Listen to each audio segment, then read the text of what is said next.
Hello and Hello. good afternoon. So, just for the sake of pleasantries,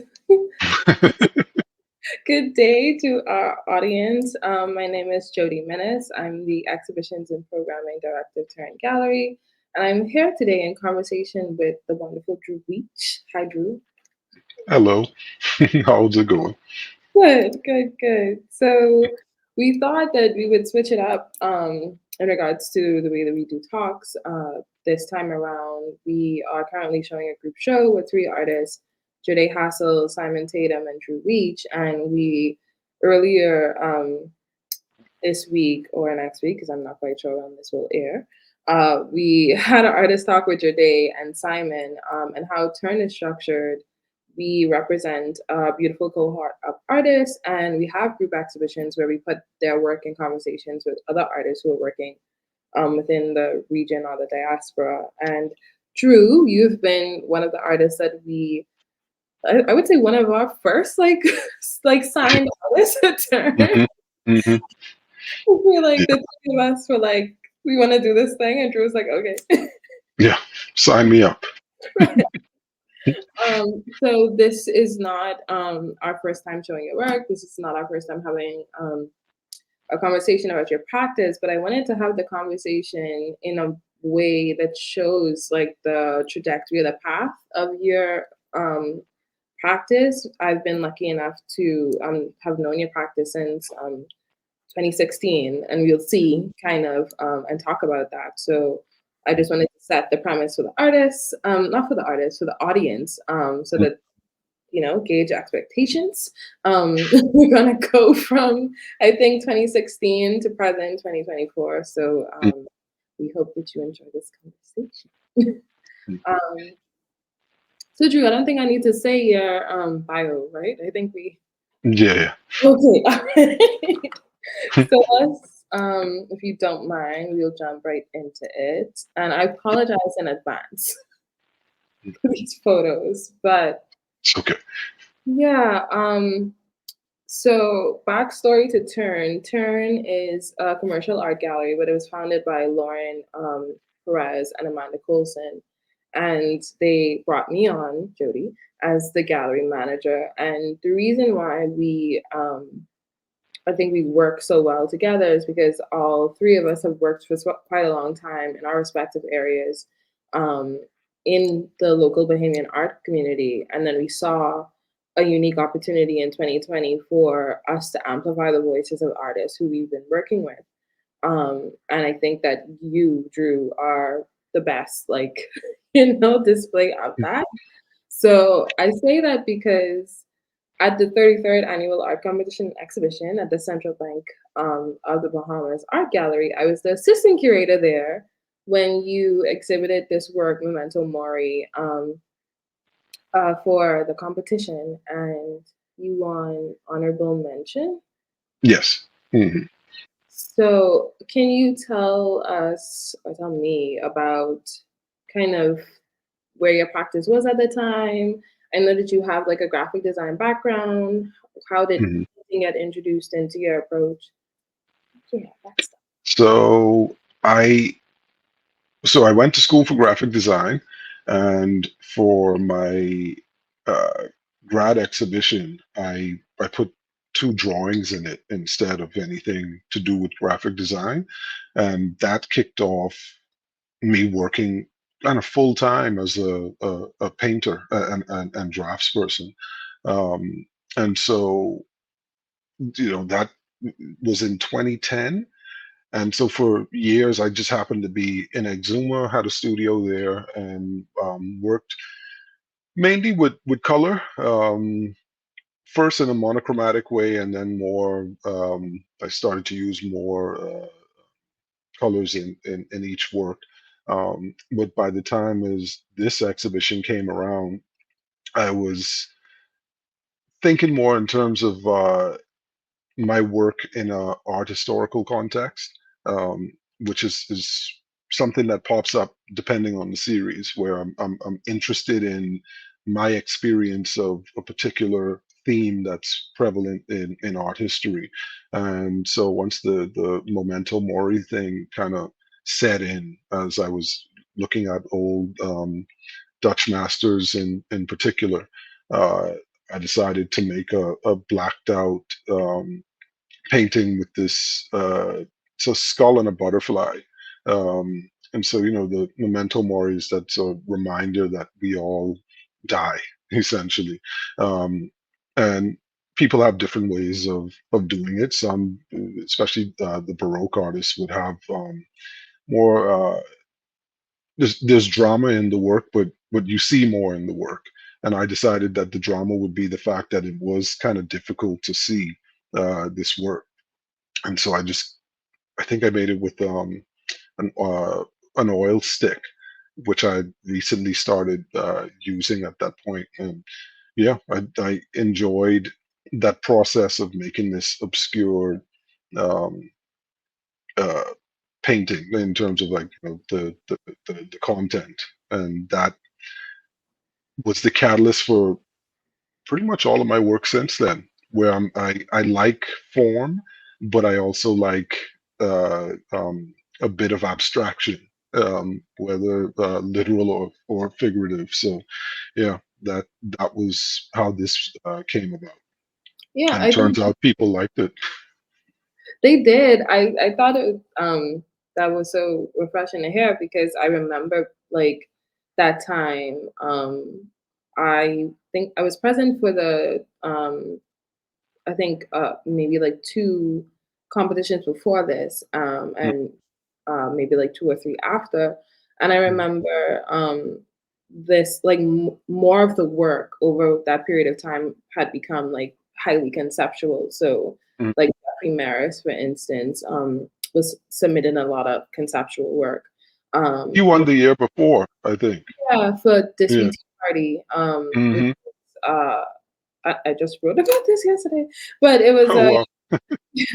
it was a just for context, it was a china cabinet that held teacups and saucers from conversations that he had with Mm. people from different like backgrounds.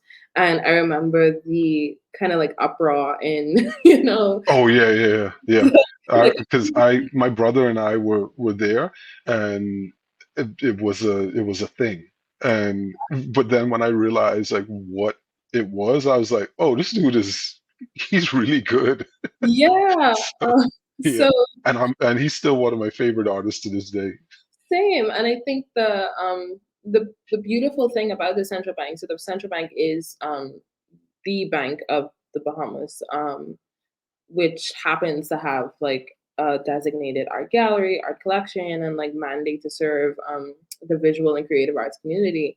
And they've been doing this competition over the past like 40 plus years. I think 40 years this year, Mm, maybe. But mm. um, the beautiful thing about it is that the persons who work in the bank are the most frequent engagers of the work.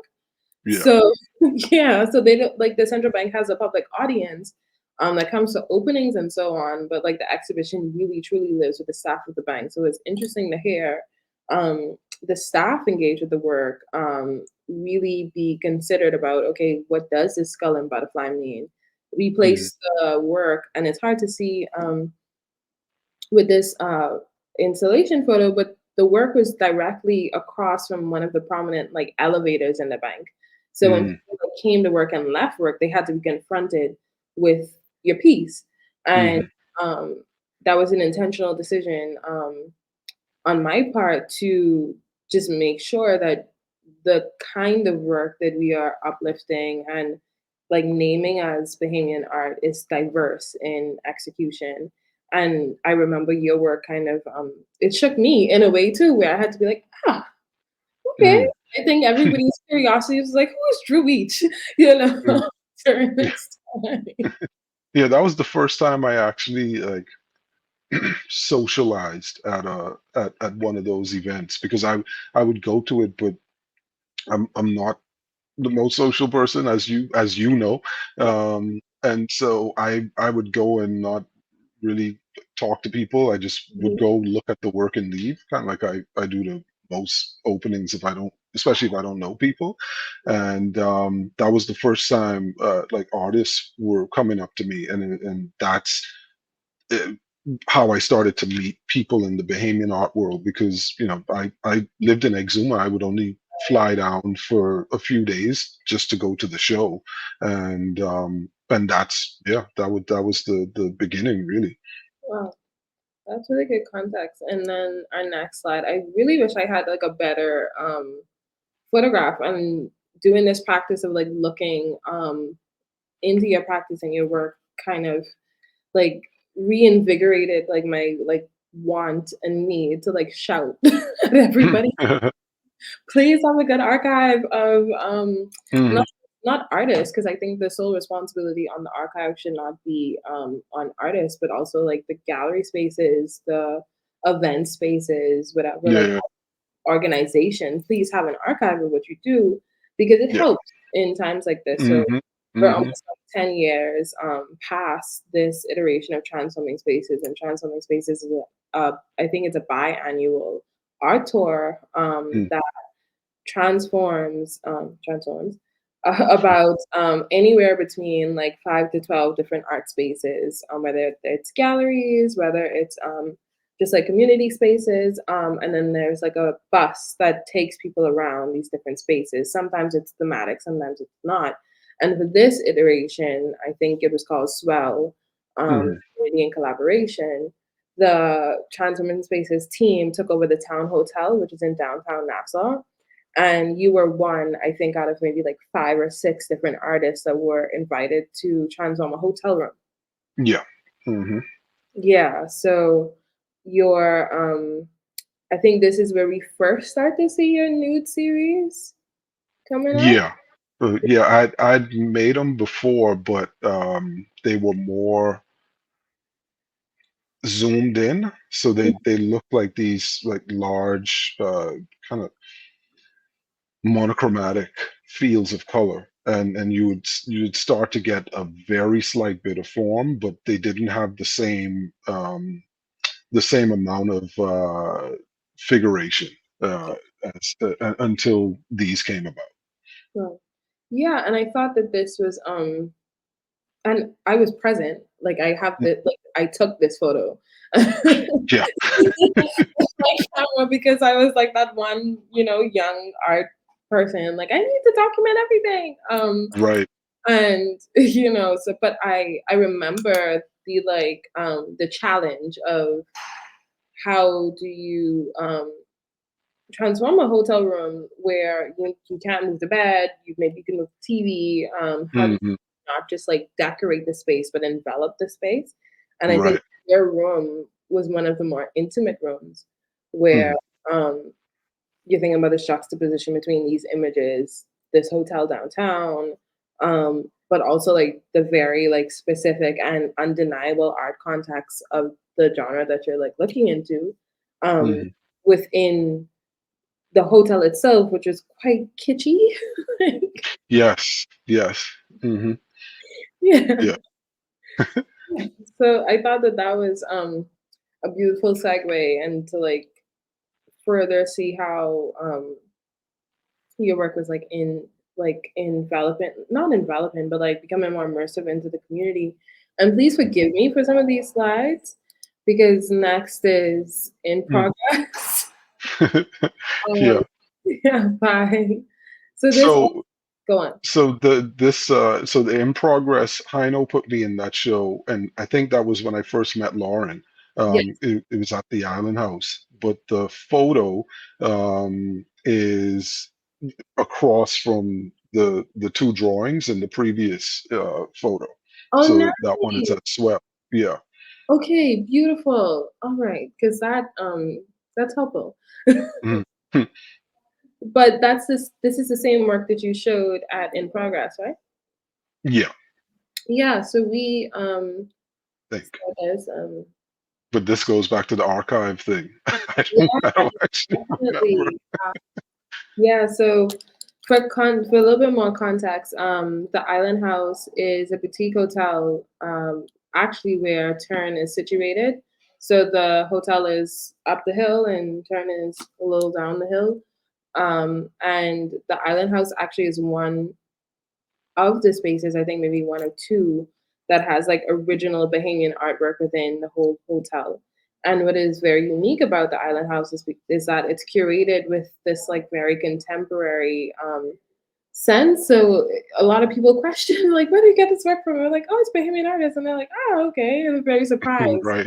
Yeah, when they met with the level of like conceptual groundedness and contemporary aspect. Just let me close the door. Real quick, one second. Mm-hmm.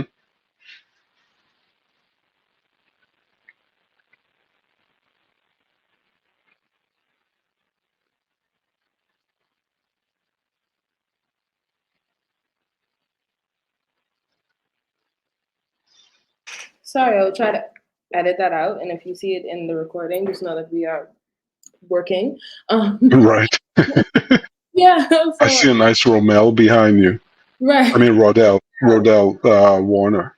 Yeah, it is good. But Yeah. yeah, so what I thought was really interesting about this and the Island House is that, we're thinking about a time, 2017, where Turn is not the West in regards to like gallery spaces is not activated as much yet. You have Mm, Bahama, who would have probably just started like getting their wheels turned and like fully like functioning in a way. Um, mhm, in their first space, you have and I think that's really it for like West spaces in 2017. And mm. so you had the Yeah. Island House, yeah, really Mhm. filling that gap for persons who may not want to drive all the way east to like a Dunkirk or Yeah. to the National Art Gallery. The Island Mhm. House transformed their meeting room space into an exhibition space. And Heino Schmidt was one of the persons to start curating exhibitions within that space. And it's really interesting because Heine was one of the artists that we represent as well. So, Mm. Yeah. but this work looks more like they're lounging, like beach work. Is this still the nude series or? Yeah. Mhm. And that one, so the paintings for this show, the Swell show, were the the subject matter was chosen based on where we were showing. Right, So one happened to be lounging in front of a pool, and the other is on a beach chair, if I remember correctly. And so it really just hinted at where that show was, and then the drawings were more based on people being in an interior.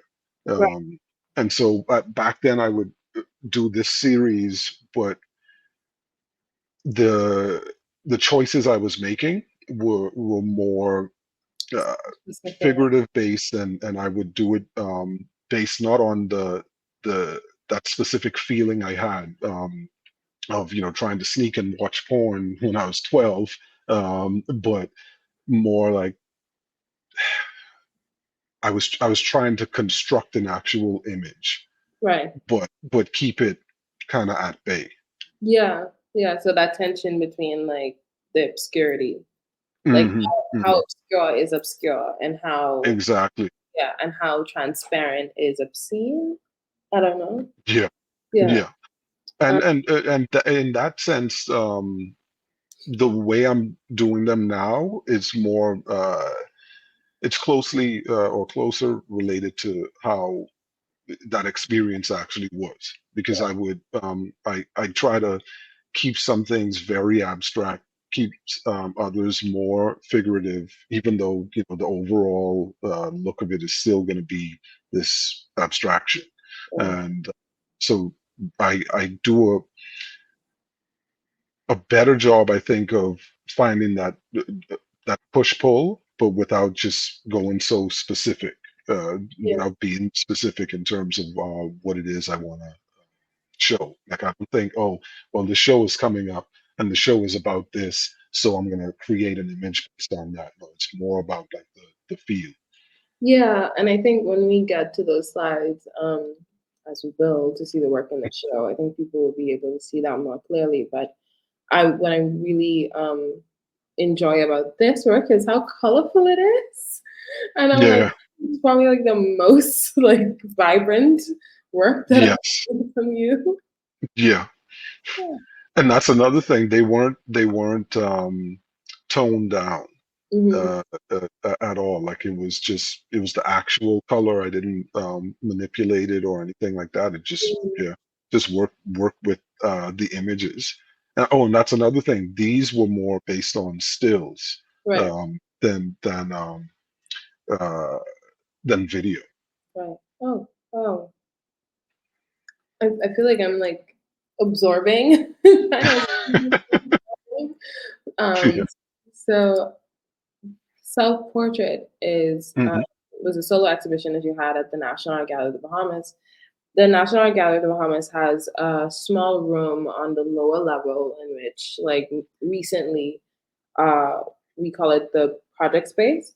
So it's called a PS, which means project space, and they use that room for more experimental things. They have a lot of either like very temporary shows or more solo introductory exhibitions within that space. And um, I introduced that I worked with you at the central bank, Lauren, who is one of the she's the general manager of the Island House, and a very strong creative head at the Island House.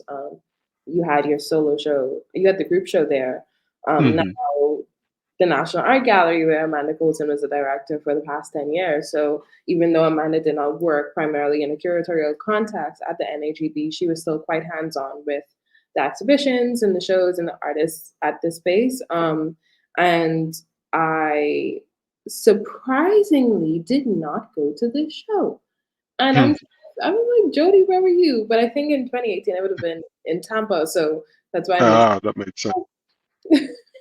Right. I'm so confused. So Hmm. it feels like this work then went back to the memento mori, Hmm.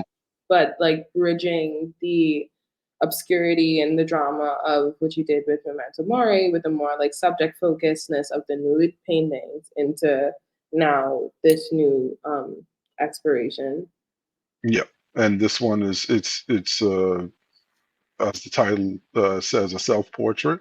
And so each of the four paintings had something to do with kind of how I felt at the time, and the installation was a bunch of 4x4s that I took a wood plane and created. Is the installation is called Arena, but I took these 4x4s and just used an electric plane to kind of make them into these what do you call it?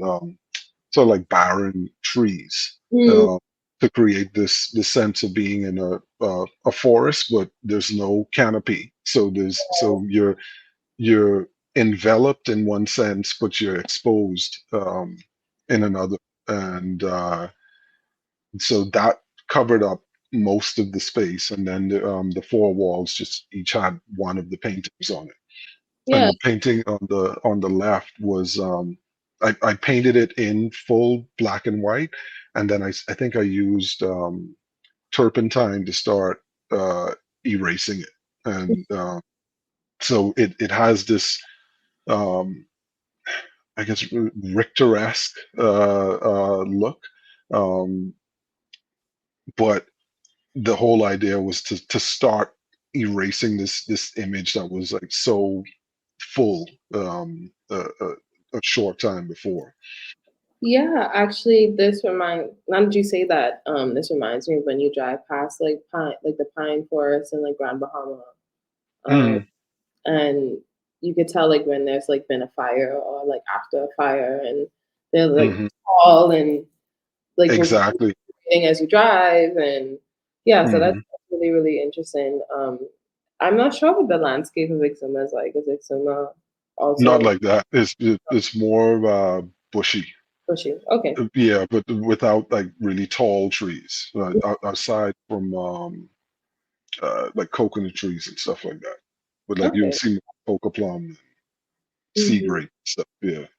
Yeah, so I thought that what I enjoy, as I was like going back into your archive and um, looking at the shows that you have, I think that there's like a keen sense of like curiosity that you still keep in your practice, and it seems like you assess a lot. Like, oh, I really liked doing this. I'm gonna continue doing this. Like, I didn't Yeah, like doing that, so I'm gonna put that alone. yeah, And then keep like building and building. And I think that yeah, that's just the nature of having an artistic practice. yeah, yeah. And that's the thing. Like, we spoke about this before. A lot of times you speak to curators in particular, and they would be like, "Oh, like you have to have a um, basically a brand." And I can't think of many things I hate more than that. Like for me, if I'm doing graphic design work, I'm doing graphic design work. So, being very specific in that way is fine, but I want to have the freedom to explore, and the freedom to just put things down and say, all right, well, I'll come back to that. Which is what I did with the nudes. At one point, I just thought, all right, well, I really like these, but I know that there's a way to push these that I'm still not quite at, and that's why it took so long to revisit them. So normally, when you see the the oscillation from black and white to color, or even when it comes to like making installations, it's just whatever I'm working on is what I feel like I've pushed a bit more, or sat with long enough to then come back and explore again. Yeah, and I think what I'm realizing now is that sometimes the curatorial narrative comes first, and then you go like shopping for art, if that makes sense. Yes, Yeah, yes. and I mean, and that's no shade to anybody who like curates in that fashion, but I think that if, at least for me, as someone whose artistic practice and curatorial practice develop at the same time, is that I think of curation more as a conversation and a dialogue. In that, okay, I Mhm, hear what you're saying this thing, and I want to say the same thing as well. How mhm. can we like say this thing together? Um, Right. yeah, and I and think and and curators like you, and I think uh a few others that I've met here, have that same attitude, so that's good. We need more of y'all and less of the Coca-Cola curators. that's so funny. And that's full shade. Uh, but I think that yeah, I just think that it's a little bit more freeing as well, for artists, in a way that you allow them to oscillate, because I think as a curator, your ideas are supposed to oscillate as well. Like I'm supposed to be Right. curious about like a plethora of things, and even if Mm, that like thing is within the same umbrella of terms, it should still be a continuous kind of conversation or a continuous dialogue, where we could start talking about the weather one day and then talk about politics the next day and then go on to how's your day, right. and it's still like a beautiful conversation. Um, Mhm, so let's go on to the nudes again. mm. I was curious if these were done. If they were a part of a show, and the Diagula Art Foundation, who this suite of works, it's in their collection, if this was done Mm. for a show, or this is just was bought out of your studio, or I was doing a residency at the Current, when I made these, and I would be in the studio there, during the day, but a lot of these, I would end up working on more once I got back to my room, because I stayed at a hotel, for like 3 months, thanks to the Current. Um, just next door. And so I would just work on those while I was, in my room, and sort of finish them while I was in the studio. And I started to notice certain patterns. So some were solo, some were duos, and groups. And it just so happened that Saskia Diaguila came in one day and saw them after I already had them put up, Mhm. and and liked them and acquired them for the collection. It's really Yeah. cool. I think that was the first time that's the only time I met her. Oh, no, she's There's so many people that I still only either met once back home in the art world or never met before. yeah, I think it's no, she's really great about well, the Diageo Art Foundation on the whole is really great about supporting emerging artists and supporting your practice like at a very specific point and like giving Yeah. you motivation to grow and so on. So I'm really happy about that, and I think that they are one of I think two very prominent collections here that are quite adamant about like the preservation of the Right. art and culture. And Hmm. I think these works, the longer that I look at them, I'm like, these seem more graphic in nature, and Hmm. graphic as like style primarily than Yeah. the previous ones and even the ones that we have now in the show. And Yeah. this scene is from Hard Mouth from the Tongue of the Ocean. Is exhibition, a permanent exhibition that was in the lower floor of the National Art Gallery, curated by Natalie Willis Wiley. And I think I have another slide where yeah, you see the work in context Mm. with June Colley's work. I believe that I had a piece in this section as well. We were talking about women and Hmm. like body and Yours was an installation, yeah? no, I had a piece from the DAF that was also Ah. borrowed to be a part of the show. Oh, okay, nice. You know, yeah. So Um, yeah. Well, but oh, you know what? Now it came back to me. This body of work, and I don't know if Saskia saw it when she just came in one day, or if she was there during Transforming Spaces. But I uh, remember they were up during Transforming Spaces. oh, Um, yeah, because that's when I met Dawn Davies as well, and she ended up getting a print from me. yeah, So yeah, so I remember always hearing these two women's names all the time, right. and people waxing poetic about them. And I met both of them like within days at while I was at the current.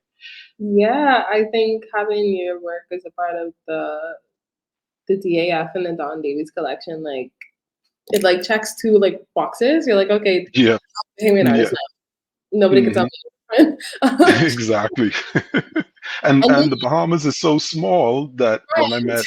Dawn Davies, she saw my last name. She was like, "Any relation to Philip Weech? That's my uncle." And turns out she met and really liked my uncle. He's a nice guy. So yeah. Yeah, Hmm. and I think that that connection between the Diageo Art Foundation, the Don Davies Foundation, the Don Davies Collection, and Mm. Transforming Space being like a vehicle to which you met them. Yeah, Um, because you had a studio at the current during that yeah, time. I think it's so beautiful when we talk about the way in which like arts ecologies work and how like it's necessary for artists to have not just private studio spaces but public spaces. sure. Hmm. Where, there has to be like this constant like engagement between collectors and artists, collectors and institutions, um, Hmm.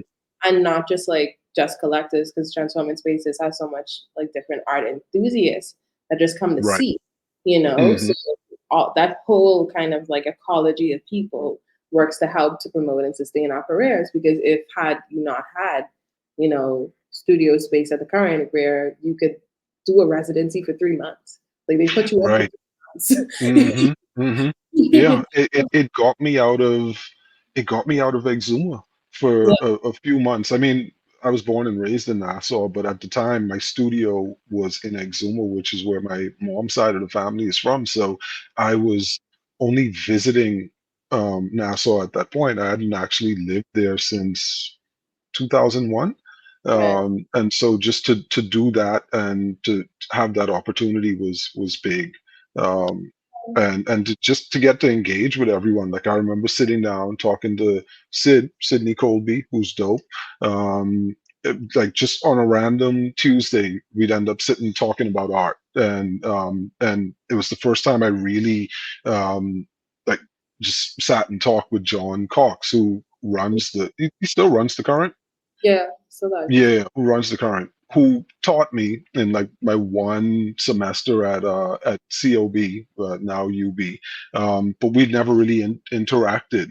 But he was always one of my favorite Bahamian artists because he took us to his studio at Pop-Up Studios on a field trip one day, and it was the first time. This was in 2001. It was the first time I realized like you could be a contemporary Bahamian artist that wasn't just making stereotypical sort of like tourist imagery. Yeah. Um, and so yeah, so it that particular residency means a lot to me still to this day because of the relationships that Yeah. came out of it. Oh, that's beautiful. Thank you for that. And I know that there's like so many of us that have like similar stories. Um, Hmm. but I think this, then again, you had a solo exhibition at the Island House, and I thought that this was really interesting because I read the press release that they had put out for this, and Hmm. the press release said that your studio space at 9 was sponsored by the Island House. Yeah. Hmm. And here you have like this boutique hotel who, their like core mandate is like hospitality, but they're Hmm. like reaching out into the community. 9 is a studio space run by Tessa Whitehead within the Chippenham area, and it's like one of one at this point because pop up Yeah. studio is not functional at this time. I mean, one of Hmm. so there's 9 and then there's ice. But Uh, 9 is set up in a way where it's less about community engagement, less mhm. about it's like you need a space to work, come work here. We do serious work here. Right. Like that's Yeah. the Yeah. Yeah. Yeah. Yeah. feels like it's like you need somewhere to actually make work, come make work, you know? Hmm. You need to experiment, but like we make work.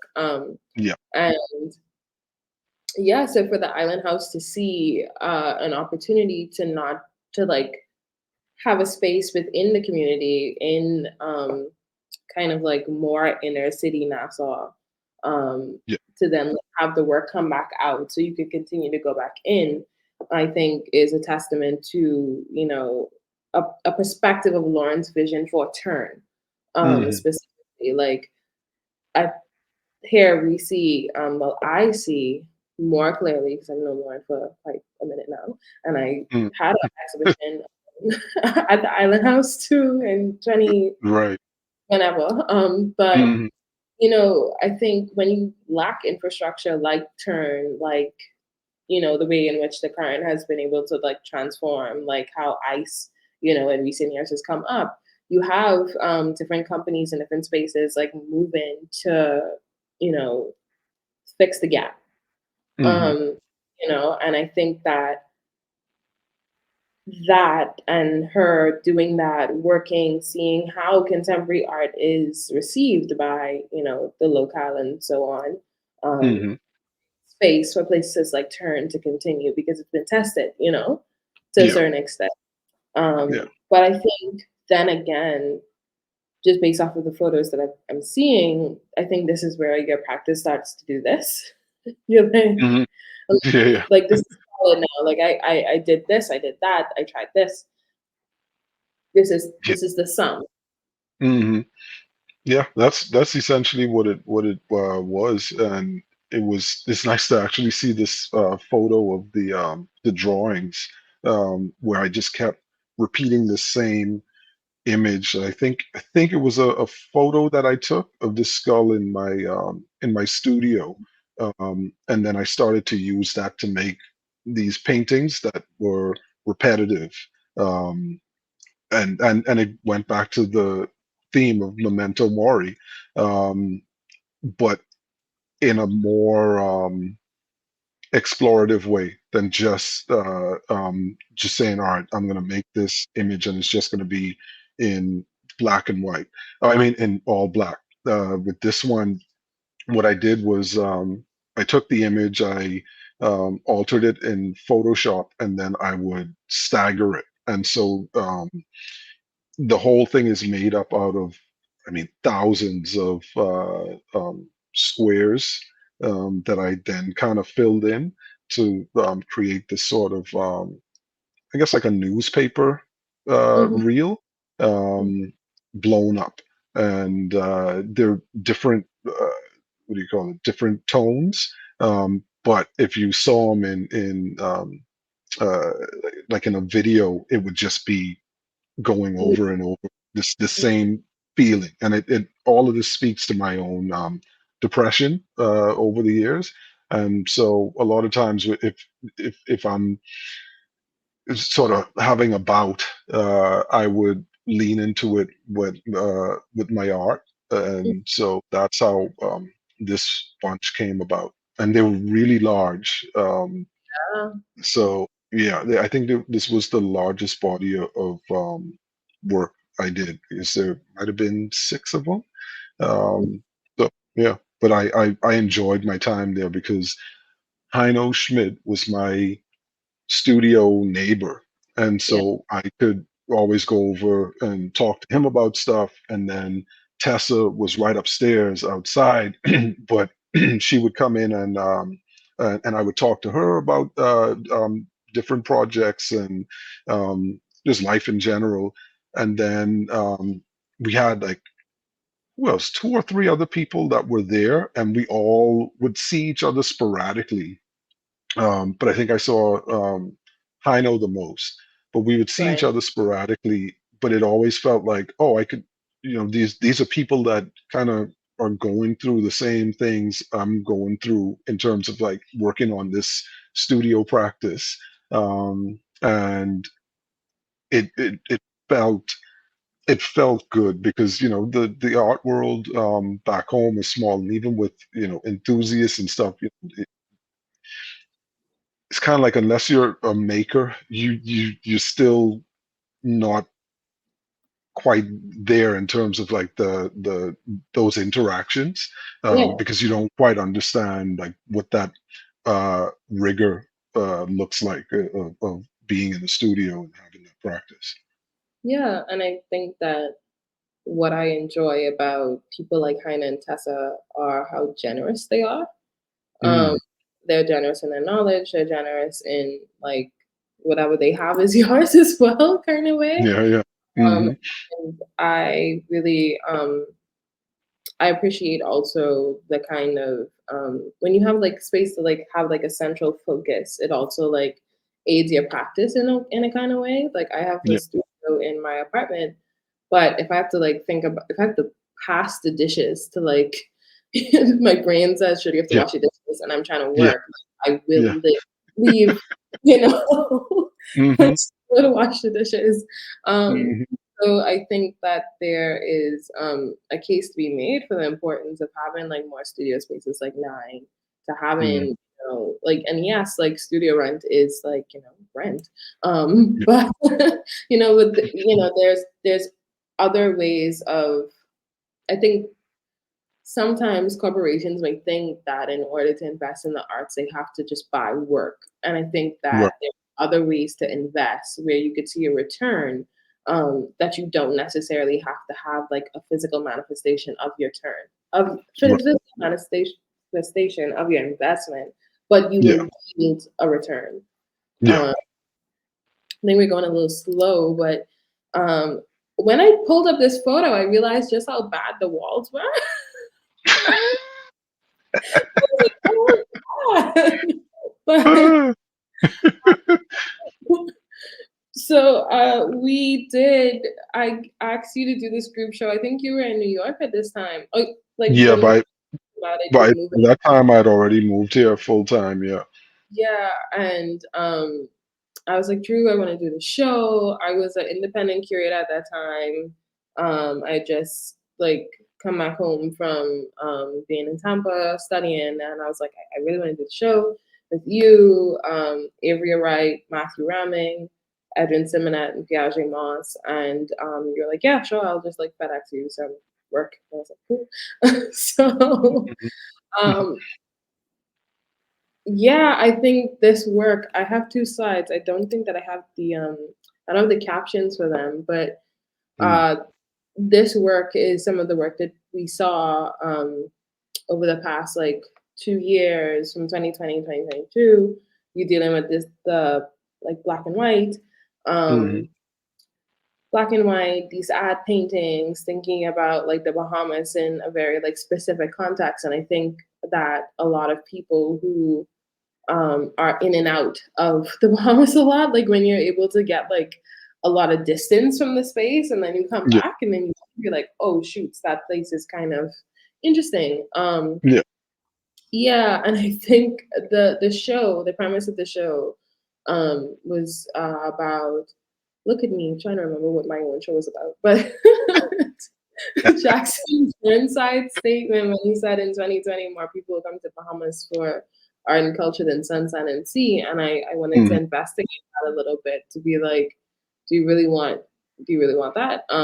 right, Yeah. mhm, yeah, And I was like, and it just so happened I happened. I mean, I was working on these that kind of dealt with my like I've never been homesick, but I do love home. And mhm, so just after I moved here, I started making work about home yeah, and just the way I saw it. And so it was, this clash between the natural beauty and the commodification of paradise. And so yeah, when you told me about the show, I was like, oh, like it lines up with what I'm doing. So that was really nice because it doesn't always happen that way. yeah, and I had just finished a residency at the current as well. Mm, Or I was still doing it. I think I was still doing the residency at the current, and I was like, "This mm, is if anybody's done a residency at the current, which is the art gallery at Bahama, it's quite a jarring experience to be within like a mega resort. You're making this quite critical work because the current supports like critical contemporary artists as well, and you're like you're faced with what you're being critical of at the same time. yes, yes. You're Hmm. like so immersed in it. So I had like that confrontation. So when I saw your work with the like peel tracking labels and shipping labels, I was like, whoa, this is it. Right. And, yeah, and I feel like the my engagement with this work as well has changed, and I love that about art. Like the more seasoned it like seasons over Yeah. time. Hmm. And I feel like we have to revisit this at some point. Oh yeah, for sure. And that's the thing. Like I leave my my uh not studios, my bodies of work open ended because like you're working on them and there's no real end point, you know. They evolve. Like one of the best bits of advice I got was while I was at nine.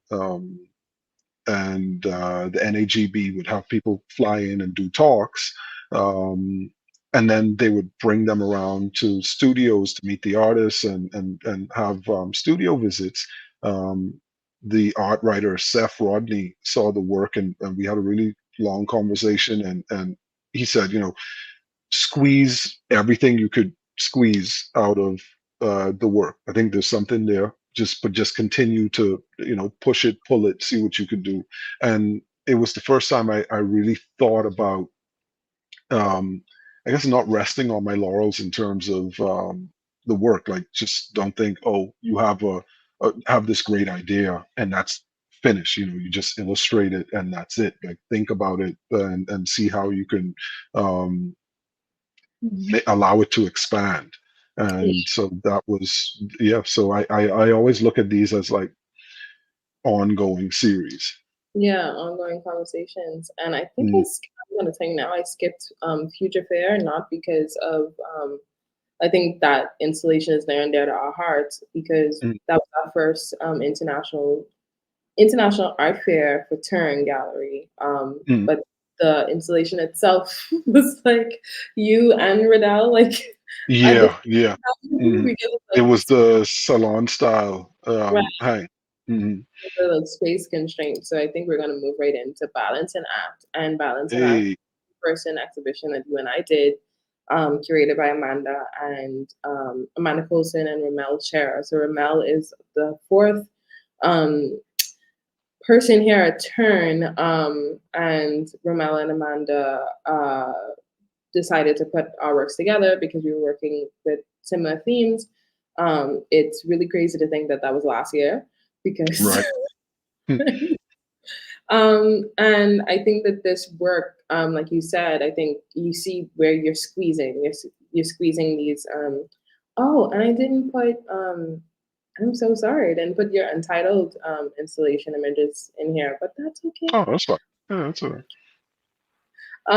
And I thought that the squeeze. Now that I'm seeing like the way in which like the memento mori, like the drama has been consistent in your Mhm, practice, the kind mhm. of and I think it's safe to say pessimism because I know you, the kind of like Yeah, pessimism yeah. That's that is accurate. in your practice and the like the criticality of it, but not just being critical for critical sake, but being critical because like art is critical. And I think that Yeah, that's something, like, I think you remind me over and over again that no, we're working in an art historical context. All of the conversations, all of the language, all of the compositional like decisions that we're making was made before and it had mhm, this effect. So I'm going to look back at that and use that in this because I know that that communicates in a way that I specifically wanted to. yeah. Um, and I think that that like was shown very, very beautifully in Balance and Act. I believe I have another. Yeah, it was a great show, especially the coin divers. I Yeah. think that Yeah, it's like I out of all of my shows, when they were like, "Oh, I want to put together a show with you and Jody," I was genuinely excited. So yeah, every time I see these images, I'm like, "Oh, we got a show together." yeah, and I yeah, and the coin divers I think is the most figurative that you've been so far Hmm. Yeah. um, in this body of work, and the most kind of I think also too like narrative based Hmm. They as are, and yeah, when I'm just looking at it now, and I put them all in this sort of like circus stage context. Um, and tried to make it as obvious as possible that they were kind of plucked out of context to be, you know, recontextualized. But the way I saw it was kind of driving home the point of, just what that whole experience must have been like in a sense. yeah, like you're like, oh, if you didn't get the like the dramatics of like the skull and the vignettes of like what I've been doing all this time, like let me show you just how like stark and absurd and Yeah, like yeah. ridiculous. Hmm. Hmm. I think that's what that's the tension I got from the work. Like let me show you how ridiculous this like very like this thing that we try to like look at through like rose colored lenses. Yeah, yeah, Yeah, and I like I think that then like moves us to so this was what May, I think May last yeah. year. Um, Hmm. and then now January 2024, I feel like you pulled back and then you pushed forth in a way with this work. Hmm. Because I ain't gonna lie, I was expecting some of the black and white works. Right. And then when you were like, no nudes, I was like, okay, bring them. Because Yeah, I don't because I don't feel that it's my place as a curator after we've had like a conversation to like be like no that because yeah. like Right.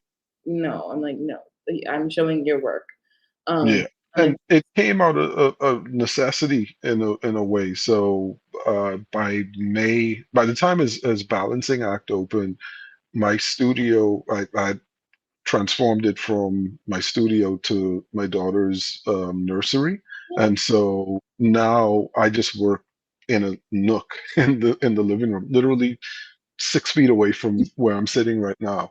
And so I had to scale everything down. And I thought, well, what's the best way to work where I could still be productive and find the time at night and whenever to get work done, um, but without me having to sacrifice the scale that I thought that some of those paintings would need, especially where I wanted to take the coin divers.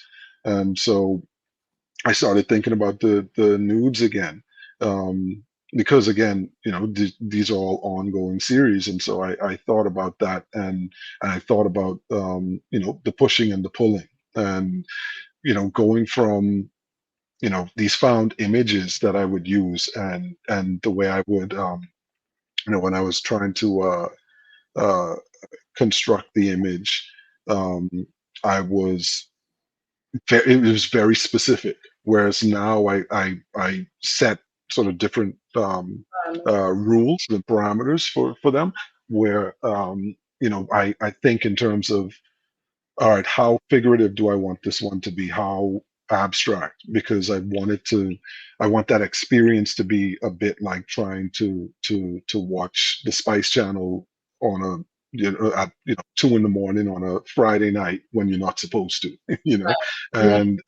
so instead of everyone being quite obviously an image of something, I wanted some to sort of float further away from uh, your eye being able to construct form. Yeah, it's so interesting watching people walk around the gallery. Mhm, We have, and I'll go all the way back to go forward. So four of your pieces are like in this like hollow here. Um, mhm, and I meant to put them there to like create a space of tension for people to like have room to go in mhm. and out as they wanted. So Yeah, feel like you're entrapped in a space, like I'm behind this wall. How right.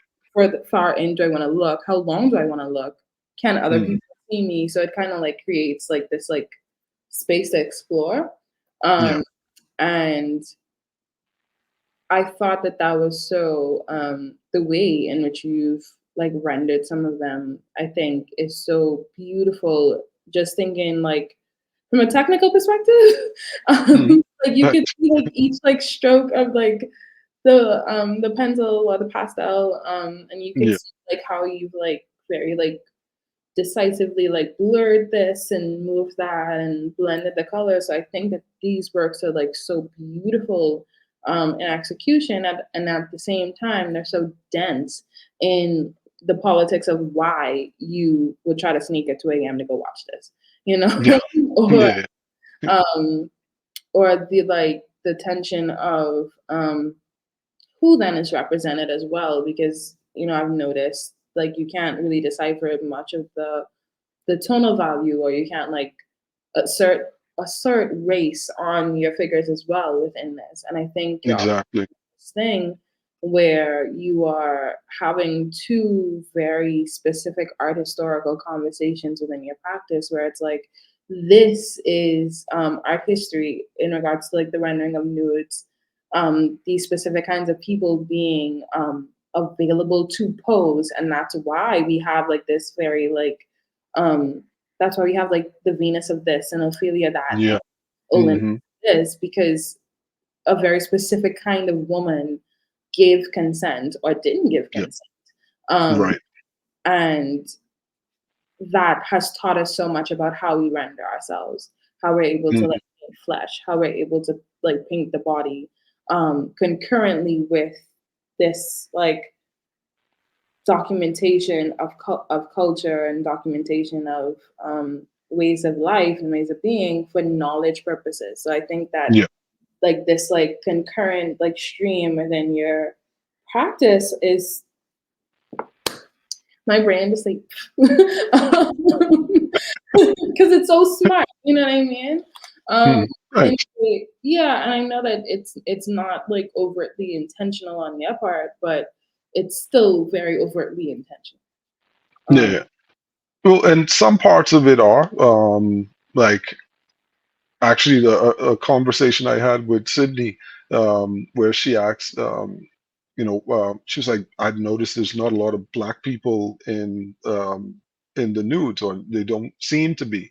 And so we were talking once, and this was at the current while I was doing the residency. We were talking about the fact that most of the people in the works are black, but once you start to break everyone down tonally and just based on the fact that they're um the tone of the video that I'm working from, or the image, then it starts to uh, mhm, render that a bit more abstract, right. and so everyone starts to look ambiguous in that regard, and that's something that I leaned into. Like there are some that you can tell color, or race and whatnot, but it for the most part it's uh, meant to be more ambiguous than that, you Yeah. know. Yeah, and Yeah. I think even when you think about the history of, persons being like Black people, Mm, persons of Afro descent being painted in a nude, um, I think that's so interesting because my brain, like my art history, like catalog brain, had to like go back and think, like, you right. know, like, Right. like a specific like prominent painting, other than I think it's of, and all the art historians who will listen to this, please don't fight me, but like the black lady with just like one like The bus. yeah, and Mm, I think that's the one that comes to yeah. fore as well. And then when you also think about like the history of Black women in the nude, and that like kind of the the circus of it all, because I'm thinking about Sarah Bartman and so on, like that also Hmm.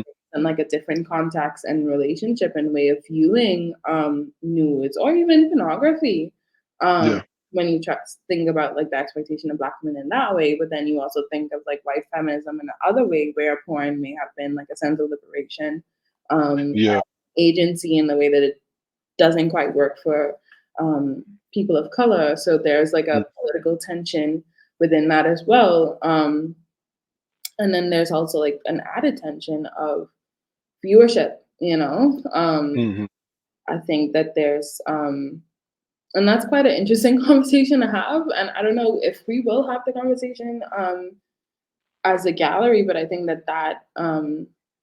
yeah, I think that I'm quite interested in how you've rendered them in a way Mhm. that is so consensual and so to the audience, that is so like, I wouldn't say consensual, I would say invitational to the Yeah. audience, where Yeah. if you want to engage or you decline engaging, it's fine. You don't have to be confronted with anything that you don't want to be. Um, Yeah. and Yeah. And I mean, essentially, even if you want to or not, your eyes tend to be the thing that sort of continues the construction of the image. right. Like it's kind of just like the door is open, and if you see something, if you don't, it's on the individual, and then comes the, do I want to engage with this or not? Um, Yeah. One thing I will say is that the previous iterations of these, one of the things that let me know that I needed to explore it more was how many people were sort of just kind of like intrigued and excited by the idea, like, "Ooh, that's porn." And Mhm. so I was like, there needs to be something else to break this up, Yeah, because I think so if you go there too quickly, too fast, it flattens it for sure. yeah. Yeah, Yeah, and it's definitely not just about the porn, yeah, which you could access quite easily. So right. Like you don't need to spend like hundreds of dollars on art materials to do that. exactly, yeah, yeah. Like I think about how when I was first experiencing just sex, and being curious about it. It was Playboy magazines, and then all of a sudden you had the massive satellite dishes where you could get the Spice Channel, the Playboy Channel, and so on. And then once the internet really hit, just to get one or two images, it would take like 30 minutes. Right. Now it's so accessible. Like, so just, in the space of less than 30 years, the reality of just being curious once a young person becomes curious about sex in general, the reality of I guess the access is so different. And so for me, like celebrating that, the fact that we were that I'm in that generation that was kind of in that middle ground, that gray area or transitional period, Yeah. is important. Yeah, and I think I was reading too that the internet and well, when porn hit the internet, that then Mm, forced like internet providers and certain like software manufacturers to like be very intentional about like, like promptings of consent. Like, are you mhm, 18? Do you want to access this? mhm, And mhm, structure then like came to the internet in a way where it hadn't before because they didn't think that the curiosity or the investment of people would go so far that way. mm. So Right, they didn't right. they didn't build it in and then they're like, oh no, Yeah, you have to like do that. So like the more yeah. like It was a retroactive decision. yeah, so the more that we like engage just like purely humanly with the internet, Mhm, with like this new and that comes with every like new like introduction of technology and hardware that mhm. it happens to do that, like it Yeah, moves in that fashion and then you have to think about these things. Like with yeah. AI now passing the bill because of Taylor Swift, Mm, they generated sex scene, like now they have to right. like look at AI laws about how do you use or the context in which you can use people like images and Mm, so on. So you yeah, constantly have like yeah. laws and technology and regulations being like introduced because of that. And I think to then flatten just like the exploration or the introduction of it to a purely like sexual Yeah, just like pleasure, you like exactly. miss. Yeah, yeah, yeah. And especially since I'm thinking about like, it, I remember that feeling of like, all right, well, the TV is low. So now I have to be mindful of like someone walking in, and the fact that like, yeah, I'm here as a straight guy trying to see women's bodies, but you see men's bodies too. Once it scrambles, like you're looking at everything essentially, Right. and I like the fact that it it is a it is more than just the pleasure aspect, from a personal standpoint, um, and it also remove some of those things that we're first presented with when we see the figure, especially color and then it in a way takes away from the historic male gaze, or at Yeah. least that's what I try to do. Like I don't want it to be this idealized um, form that I'm painting. I want it to be more fluid than that. Yeah, that's so it's very interesting that you said that, and I think that that's like a great way to I think that's the end of my Mhm. lovely presentation. Mhm. As well.